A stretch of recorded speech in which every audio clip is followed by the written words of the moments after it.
Querido amigo, estamos diante do texto do capítulo 14 do livro do Êxodo, com seus 31 versículos.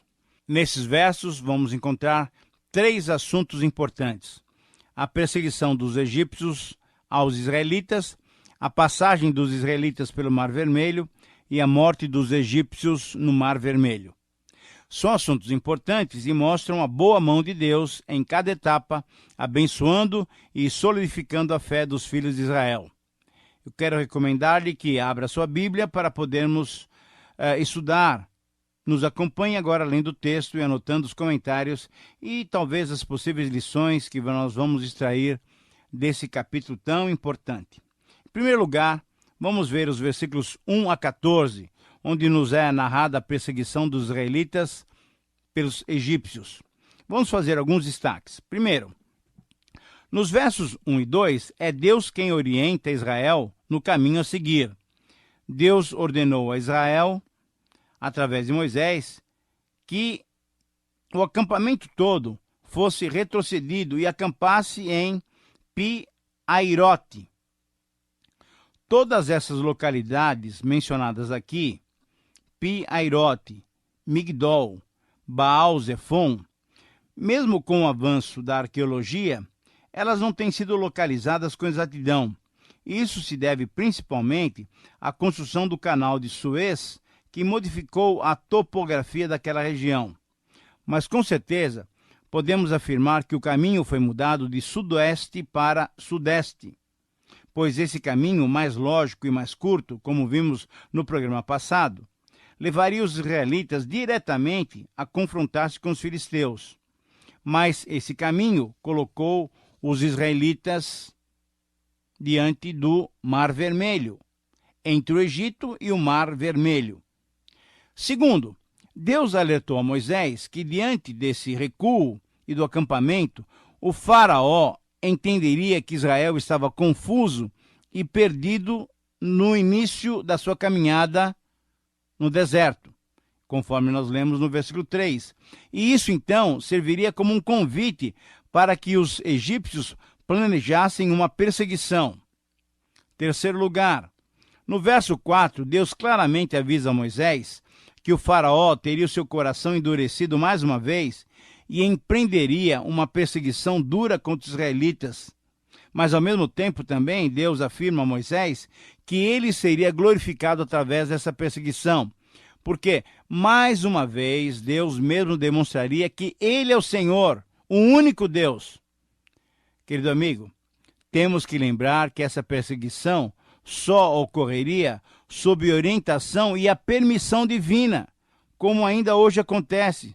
Somente sob a soberania e sob as circunstâncias permitidas por Deus é que qualquer evento ocorre em nossas vidas.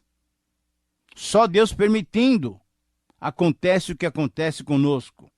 Em quarto lugar, nos versos 5 a 7, nos é relatado a concretização desse plano de perseguição egípcia contra o povo de Israel. Mostram esses versos que Faraó estava resoluto, pois estava confiante na força especial que possuía. Ele possuía carros de combate que carregavam até alguns soldados. O cavalo e o carro de combate foram introduzidos no Egito pelos Hicsos por volta de 1700 a.C., isso é, pelo menos 300 anos antes desses acontecimentos. Então, certamente o faraó imaginava que seria uma vitória estrondosa e ele retornaria com os prisioneiros para mais um tempo de trabalhos forçados e escravidão. Em quinto lugar, o coração do faraó, conforme os versículos 8 e 9, ficou endurecido para que perseguisse a Israel. No versículo 8, a expressão, porém, os filhos de Israel saíram afoitamente, significa o seguinte, literalmente, significa eles saíram ousadamente, isso é, com o punho erguido, desejosos e ansiosos pela libertação. Eles saíram com firmeza no caminho de liberdade. E como vemos no versículo 9, de fato, os egípcios os alcançaram, isso é, avistaram Israel acampando de frente do Mar Vermelho. Querido amigo, sobre esses versos é importante lembrarmos como o ódio e como a maldade podem prejudicar as nossas decisões. Faraó e todo o Egito estavam emocional e economicamente arrasados diante das pragas sofridas até aquele momento. Mas exatamente nesse momento, o faraó viu que Israel estava acampado e parecia desorientado. O que ele fez? Pensou rapidamente e viu a possibilidade de reconquistar os seus escravos e empreendeu uma perseguição sem lembrar-se do Deus de Israel. Todos os soldados egípcios vinham furiosamente e o faraó desejava vingar-se de uma vez por todas dos reveses sofridos lá no Egito.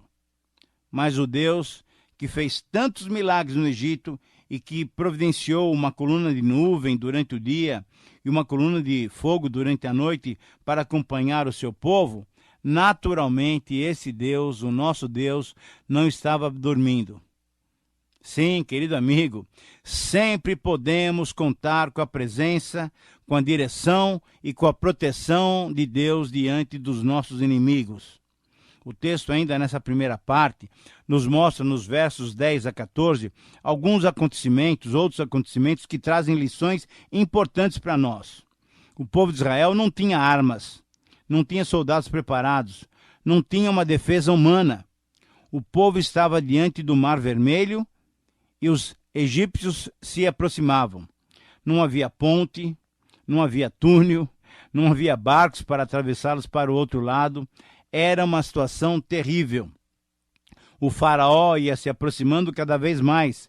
Israel temeu muito. E conforme o versículo 10, os filhos de Israel clamaram ao Senhor. E com ironia reclamaram de Moisés. Será por não haver sepulcros no Egito que você nos tirou de lá para morrermos nesse deserto? Por que nos trataste assim, fazendo-nos sair do Egito? Você percebe, querido amigo, a amargura no coração do povo? Você percebe o que o medo pode fazer? O sarcasmo e a murmuração rapidamente se instalam no coração daquele que não confia em Deus. Eles pensavam que todos iriam morrer diante do Mar Vermelho, pelas armas do faraó. Veja só. O povo que viu tantos milagres realizados por Deus no Egito, ainda assim temeu quando deveria confiar plenamente em Deus.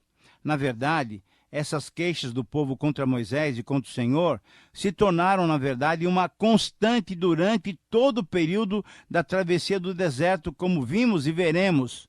Agora eu vou dar uma série de versículos para você anotar. Anote aí, por favor. Em 5:21 nós já vimos. Veremos isso agora em 15:24, em 16:3, em 17:2 e ainda em Êxodo 32, versículo 1. No livro do Números, nós vamos também contar essas reclamações, essas murmurações em 11, 1 a 6, em 14, 1 a 4, em 16, 12 a 14, em 20, 2 a 5 e em 21, 4 e 5. Muito bem, mas espere um pouquinho só. Não critique os israelitas duramente, não. Não critique-os. Por quê? Você sabe por quê? É isso mesmo. Porque essa atitude nos lembra também que muitas vezes a nossa falta de fé nos faz agir exatamente da mesma maneira. Quando nos sentimos arrasados depois de sermos maravilhosamente assistidos por Deus, nós criticamos, nós murmuramos. Mas graças a Deus, porque quando as dificuldades da vida, quando o calor das batalhas nos cegam os olhos e não vemos mais as obras de Deus, temos sempre alguém, um outro cristão, um amigo, um companheiro que nos chama a atenção, revigorando a nossa fé. Às vezes, são os pastores, os pregadores, enfim, os líderes que Deus tem colocado sobre as nossas vidas que nos ajudam a confiar no Senhor. Moisés, mais uma vez, foi então um instrumento de Deus para com o povo. No versículo 13, Moisés disse para que não temessem. Não temam, se aquietem, ou literalmente, permaneçam firmes contemplando mais uma grande obra que o Senhor fará em favor de Israel. As palavras do versículo 14, então, são inspiradoras. O Senhor pelejará por vós, e vós vos calareis. Eu quero repetir essas palavras. O Senhor pelejará por vós, e vós vos calareis. Querido amigo, o que Deus queria provocar neles e o que Deus quer provocar em nós é uma fé amadurecida. Já dissemos que Deus não faz aquilo que podemos fazer, mas Ele age sobrenaturalmente quando estamos numa situação difícil para a qual não temos resposta, para a qual não temos saída. Deus, então, vem ao nosso encontro quando tudo parece perdido. Eles e nós temos que reconhecer que o livramento era e é uma obra inteiramente de Deus, sem a participação humana, sem qualquer merecimento. Afinal, foi Deus quem preparou aquele cenário, mudando o itinerário deles e fazendo-os acampar de frente ao Mar Vermelho. Deus, ao julgar o Egito, preparava o cenário para o encorajamento de Israel. O Senhor, na verdade, luta por seu povo. Nós, o seu povo, devemos nos silenciar. Toda a glória pertence ao Senhor. E o texto agora prossegue na segunda parte do capítulo, nos versos 15 a 25, encontramos então um relato maravilhoso de Israel passando a seco pelo Mar Vermelho. Em primeiro lugar, nos versos 15 e 18, certamente, depois de ter ouvido a reclamação do povo e a oração de Moisés, o Senhor questiona Moisés e dá uma ordem clara ao seu povo. Por que clamas a mim? Diga ao povo que marche. Você pode imaginar a cena? Todo o povo apavorado, pensando que iriam morrer ali no deserto. Um burburinho, uma grande murmuração, reclamações, os mais confiantes orando e pedindo misericórdia ao Senhor, e o próprio Moisés também orando e perplexo, pedindo a Deus uma solução. E ainda mais perplexo, ouvi uma clara resposta do Senhor: diga ao povo que marche. Já era tarde da noite. Tudo estava escuro ao redor, somente a coluna de fogo iluminava o acampamento israelita que estava em grande agitação, e a ordem era para marchar. Mas, veja só, marchar para onde? À frente do acampamento só tinha o mar. Então, o que fazer? Ah, que bênção! Deus sabia o que fazer. Deus sempre sabe o que se deve ser feito. Disse o Senhor a Moisés: você, Moisés, levante o seu cajado sobre o mar, e ele se abrirá, e todo o povo passará por ele, pisando em terra seca. O cajado que fora usado tantas vezes para trazer condenação, querido amigo, para trazer condenação sobre o Egito, esse cajado agora deveria ser levantado para trazer salvação para Israel. É assim que age o nosso Deus. No versículo 17, o Senhor disse ainda a Moisés: Moisés, eu vou endurecer o coração dos egípcios para que eles continuem a perseguição, mesmo entrando no mar, depois dos israelitas. Porém, isso eu tenho um propósito para trazer mais glória ao meu próprio nome. Isso tinha o propósito de trazer mais glória a Deus, trazer maior engrandecimento ao próprio Deus. Querido amigo, conforme o versículo 18, Deus desejava mostrar que era Ele, que Ele é o Deus da glória e que Ele merece a adoração de todo ser humano. Em segundo lugar, nos versos 19 a 20 aparece a expressão anjo do Senhor, que deve ser muito bem entendida. O anjo do Senhor deve ser identificado com a própria presença de Deus agindo em favor do seu povo. Como dissemos em programas passados, é impossível interpretar essa expressão como uma manifestação do Senhor Jesus Cristo pré-encarnado. Passando para trás dos israelitas, fez com que aquela coluna de nuvem ficasse entre os egípcios e os israelitas. Para os egípcios, a nuvem trazia escuridão, enquanto que para os israelitas ela continuava iluminando o seu acampamento. E assim, eles não puderam se aproximar durante toda a noite. Em terceiro lugar, nos versículos 21 e 22, estamos diante de um grande milagre. Foi Deus quem abriu o mar com seu poder. Há muitas explicações dos homens para esse evento. Ninguém nega que houve, de fato, um caso real, um evento histórico. Agora, o que muitos querem é explicar que o acontecido no Mar Vermelho foi algo perfeitamente natural. Quer dizer, muitos céticos procuram negar que houve um milagre feito por Deus para que o povo de Israel, seu povo, passasse a pé enxuto pelo meio do Mar Vermelho. Uma das explicações dadas pelos homens é que tudo aquilo não passou de um forte vento que veio e que separou as águas. Bem, o texto diz que foi um vento oriental que foi capaz de dividir o mar. Mas isso é possível sem o poder de Deus numa circunstância como aquela? Como é que poderia o vento vir exatamente na hora certa e abrir assim o mar, facilitando ao povo de Israel passar a pé enxuto, salvando-o do inimigo que já estava perto? Como poderia vir um vento oriental, sendo que normalmente naquela região os ventos predominantes sopram do norte para o sul? E por que, quando os inimigos egípcios entraram também pelo mesmo caminho para dentro do mar, o vento e o mar voltaram-se imediatamente contra eles, destruindo-os todos?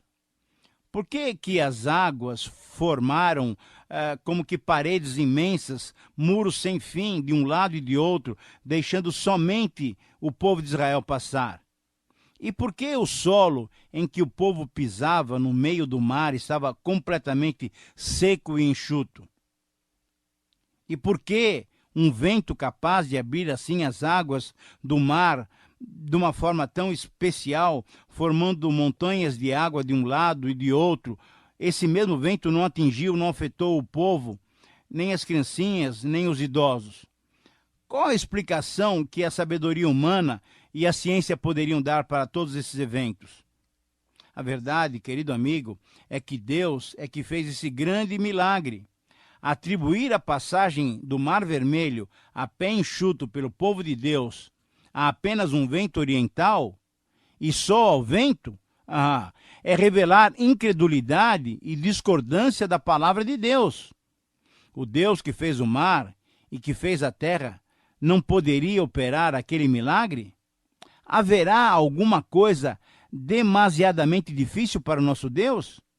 Essa é uma questão de fé, é uma questão de crer.